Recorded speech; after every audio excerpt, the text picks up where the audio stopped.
Hello, ഇന്ന് ഞാൻ ജേർണലൊക്കെ use ചെയ്യുന്ന സ്റ്റിക്കേഴ്സ് എങ്ങനെയാണ് ഉണ്ടാക്കുന്നതാണ് ഈ വീഡിയോയിൽ കാണിക്കാൻ പോകുന്നത്. ഫസ്റ്റ് തന്നെ ഞാൻ ഡെസ്ക് ഒക്കെ ഒന്ന് ക്ലീൻ ചെയ്ത് വെക്കുന്നുണ്ട്. ഡെസ്ക് ഒക്കെ ഒന്ന് ക്ലീൻ ആയിട്ട് ഇരിക്കുമ്പോൾ കാര്യങ്ങൾ കുറച്ചും കൂടി പ്രൊഡക്റ്റീവ് ആയിട്ട് ചെയ്യാൻ പറ്റുന്ന പോലെ എനിക്ക് ഫീൽ ചെയ്തിട്ടുണ്ട്. പിന്നെ ഇന്നലെ ഞാൻ പെയിന്റ് ചെയ്ത് വെച്ചതിന്റെ വെള്ളമൊക്കെ അവിടെ തന്നെ കിടപ്പുണ്ടായിരുന്നു, അത് ഞാനൊന്ന് ക്ലീൻ ആക്കുന്നുണ്ട്. പിന്നെ അതിന്റെ ഇടയിൽ ഞാൻ മെയ് മാസത്തിന്റെ കവർ പേജ് ഒക്കെ നിങ്ങൾക്ക് കാണിക്കുന്നുണ്ട്. ഞാനത് ഷൂട്ട് ചെയ്യണമെന്ന് വിചാരിച്ചായിരുന്നു, പക്ഷെ ബിസി ആയിട്ട് ചെയ്തുകൊണ്ട് എനിക്കത് ഷൂട്ട് ചെയ്യാൻ പറ്റിയില്ല. പിന്നെ ഞാൻ എന്തെങ്കിലുമൊക്കെ ചെയ്ത് ബാക്കി വരുന്ന പേപ്പറൊക്കെ ഇങ്ങനെ എടുത്തു വെക്കാറുണ്ട്. അങ്ങനെയുള്ള പേപ്പറിലാണ് ഞാൻ സ്റ്റിക്കേഴ്സ് ചെയ്യാറുള്ളത്. പിന്നെ ഞാൻ ഷൂട്ട് ചെയ്ത് കഴിഞ്ഞാണ് എനിക്ക് മനസ്സിലായത് ഞാൻ അതൊക്കെ ഷൂട്ട് ചെയ്തത് ഷോർട്സിന്റെ ഫോമിലാണെന്ന്. I am so sorry for that. So അതുകൊണ്ട് ഞാൻ കുറച്ച് സൂം ചെയ്താണ് കാണിക്കുന്നത്, അപ്പം നിങ്ങൾക്ക് കുറച്ചും കൂടി ക്ലിയർ ആയിട്ട് കാണാൻ പറ്റും.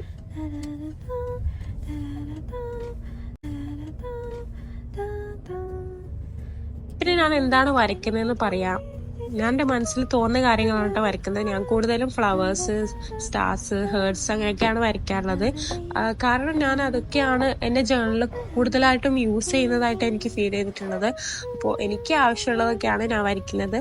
നിങ്ങൾക്ക് വേണമെങ്കിൽ പിൻട്രസ്റ്റിൽ സെർച്ച് ചെയ്താൽ ഒരുപാട് ചിത്രങ്ങൾ നിങ്ങൾക്ക് കാണാൻ പറ്റും. സോ നിങ്ങൾക്ക് അതൊക്കെ നോക്കി വരയ്ക്കാവുന്നതേ ഉള്ളൂ. ട്രേസ് ചെയ്യുന്നവർക്ക് ട്രേസ് ചെയ്യാം, പക്ഷേ എനിക്ക് വരയ്ക്കുന്നതാണ് ഇഷ്ടം. വരയ്ക്കാൻ അറിയാത്തവർക്ക് വേണമെങ്കിൽ ട്രേസ് ചെയ്യാവുന്നതേ ഉള്ളൂ.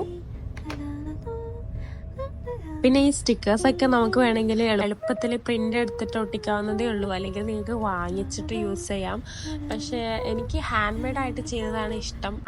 ഹാൻഡ് മെയ്ഡ് ആയിട്ട് ചെയ്യുന്നതിന് ഒരു പ്രത്യേക ഭംഗിയുള്ളത് പോലെ എനിക്ക് എപ്പോഴും ഫീൽ ചെയ്തിട്ടുണ്ട്.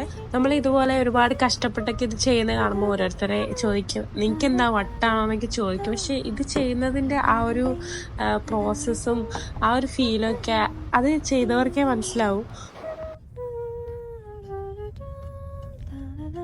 പിന്നെ നെക്സ്റ്റ് പ്രോസസ്സ് എന്ന് പറയുന്നത് ഫൈൻ ലൈനർ വെച്ചിട്ട് ഇത് ഔട്ട്ലൈൻ ചെയ്യാന്നുള്ളതാണ്. നിങ്ങൾക്ക് വേണമെങ്കിൽ സാധാ പെൻ യൂസ് ചെയ്തിട്ടും ചെയ്യാം.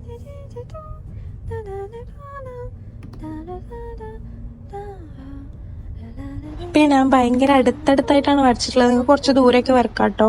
ഞാൻ പിന്നെ ആ പേപ്പർ വെച്ച് മാക്സിമം ചെയ്യാൻ പറ്റുന്നത്ര സ്റ്റിക്കേഴ്സ് ഉണ്ടാക്കുക എന്നുള്ള ഒരു മൈൻഡിൽ ചെയ്തതാണ്.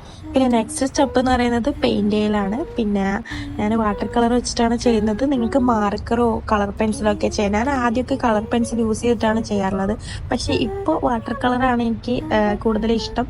കാരണം അതിൻ്റെ ആ ഒരു ഫിനിഷിങ് ഭയങ്കര രസമാണ്. പിന്നെ എനിക്കൊന്ന് ഏറ്റവും എളുപ്പം മാർക്കർ വെച്ച് ചെയ്യുന്നതായിരിക്കും.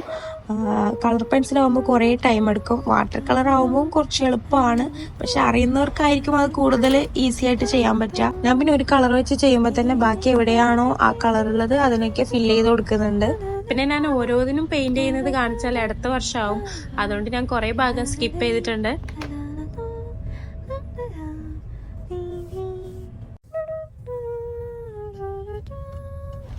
പിന്നെ നമ്മുടെ നെക്സ്റ്റ് സ്റ്റെപ്പ് എന്ന് പറയുന്നത് കളർ പെൻസിൽ വെച്ചിട്ട് ഷെയ്ഡ് ചെയ്ത് കൊടുക്കുന്നതാണ്.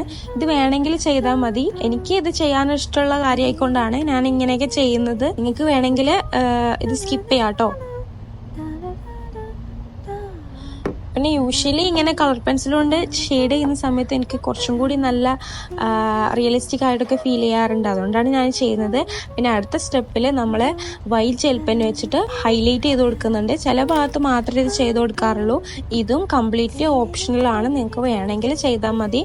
ഞാൻ ചെയ്യുന്ന കാര്യമായതുകൊണ്ട് കാണിച്ചെന്നേ ഉള്ളൂ.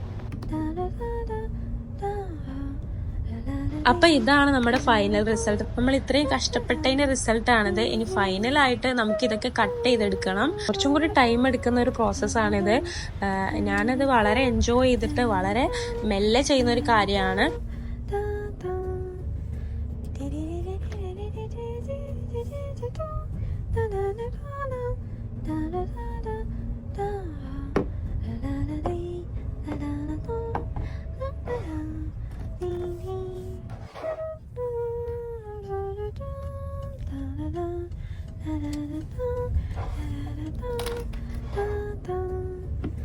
സോ നമ്മളെല്ലാം കട്ട് ചെയ്തിട്ട് ലാസ്റ്റ് ഇങ്ങനെയാണ് കേട്ടോ നമുക്ക് കിട്ടിയിട്ടുള്ളത്. ഇത് ഞാൻ നിങ്ങൾക്ക് വൃത്തിയിൽ കാണാൻ വേണ്ടിയിട്ട് ഇങ്ങനെ അറേഞ്ച് ചെയ്ത് വെച്ചതാണ്. ഇനി നമ്മളിതെല്ലാം ചെറിയൊരു സ്റ്റോറേജ് ബോക്സിലാക്കിയിട്ടാണ് ഞാനിത് സൂക്ഷിച്ചു വെക്കാറുള്ളത്.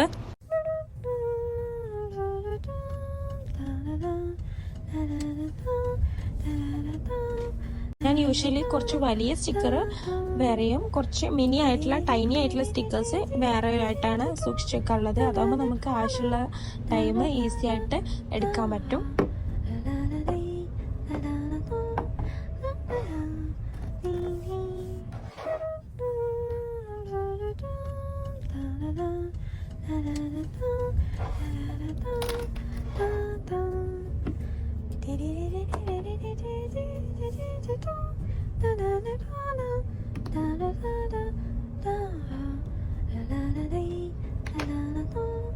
സോ അത്രയാണ് നമ്മുടെ ഇന്നത്തെ വീഡിയോ. നമുക്ക് വേറെ ഒരു അടിപൊളി വീഡിയോ ആയിട്ട് വീണ്ടും കാണാം. അതായിരിക്കും ബൈ.